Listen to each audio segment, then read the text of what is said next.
I'm Laura from thewokenmind.com, and in this video we're going to talk about two famous twin flames, or what you could call divine counterparts, the Queen of Sheba and King Solomon.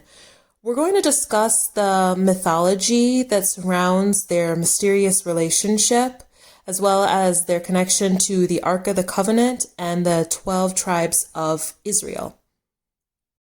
In the book of Esther, one of the 5 scrolls of the Hebrew Bible, it is said that King Solomon heard of the land of Sheba, and he was intrigued by all of the wealth and the fertile land there. So he requested for the Queen of Sheba to meet with him at his kingdom.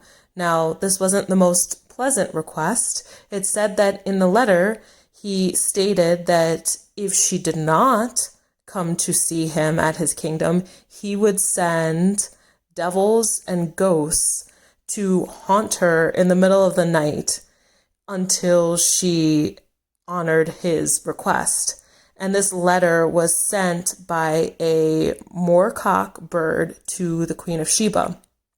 When she received it, she decided to honor the request and set out on a journey to Solomon's kingdom. Some say that it was the Queen of Sheba's desire to obtain wisdom from Solomon that sent her out on this pilgrimage to question him and pick his brain. Others may say that it was the threat of a possible attack from his kingdom on hers. But the truth is that counterparts have a connection to each other, like an invisible line or string that keeps them connected despite where their physical bodies are. And often their higher self will cause disruption, chaos, and a yearning within them until they submit to the will of the higher self and make that journey towards each other. Once they met, naturally, they had an instant connection. The Queen of Sheba was fascinated by the wealth of the King of Solomon and his kingdom, and she was equally impressed by the wisdom that he was able to share and convey with her. He was also very impressed by her cleverness and her ability to keep him engaged in conversation. It is said in Ethiopian mythology that the King of Solomon tricked the Queen of Sheba into consummating their relationship.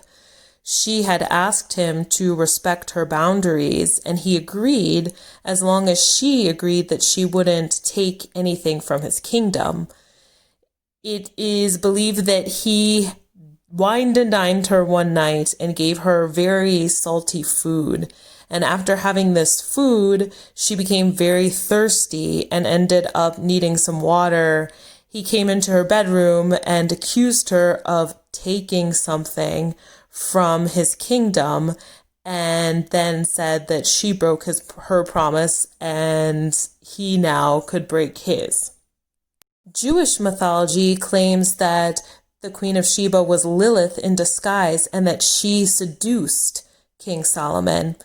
There's also tales of his men telling him rumors that she had legs of a goat that were hairy like an animal. This was all done to try to get the king to not fall for this beautiful queen from another land, because there was a lot of concern that it would bring shame and conflict to his kingdom.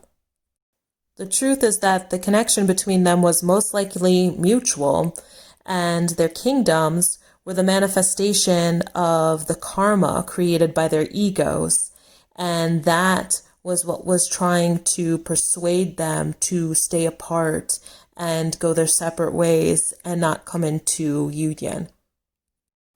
The now pregnant Queen of Sheba returned to her kingdom, leaving Solomon behind. It is said that he became increasingly materialistic. He had 700 wives and many concubines, and he became weak and started to fall for their persuasion to worship false idols. He forgot his connection to God, and this was said to make God angry. The truth is that this was just the consequence of Solomon not following his heart and clinging to his pride and his ego and materialism, and it resulted in the division of the 12 tribes of Israel, along with the future fallout of his kingdom while under the rule of his son.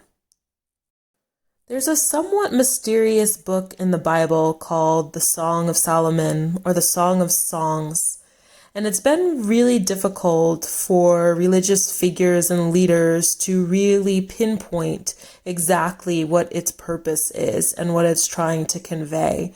Some say that it is the description of the relationship between Christ and the church, or between God and his people. If you actually read through the Song of Solomon, it's very hard to deny that this is about a romantic connection between two souls who refer to each other as beloved. And it goes back and forth, and there's a bit of a runner-chaser aspect to it, which is very much present in the twin flame journey. The Song of Solomon goes back and forth between the voice of a man and a woman who describe the qualities of their soulmate that keeps them so enamored and fascinated with them. And it also goes into the pain and the anguish from being separated and losing this soulmate over and over again. There are many who believe that the Song of Solomon is a collection of love poems between Solomon and the Queen of Sheba. And if that's true, this one verse, "Many waters cannot quench love, neither can floods drown it. If a man offered for love all the wealth of his house, he would be utterly despised," explains why the Queen of Sheba and King Solomon ended up splitting up and going their separate ways. The two could not release the pride and ego and the attachment to the material things that they had in their kingdoms and the titles that they had. And because of that, they couldn't drop the mask and drop the illusion and come into a sacred, sustained union, and instead split apart and went their separate ways.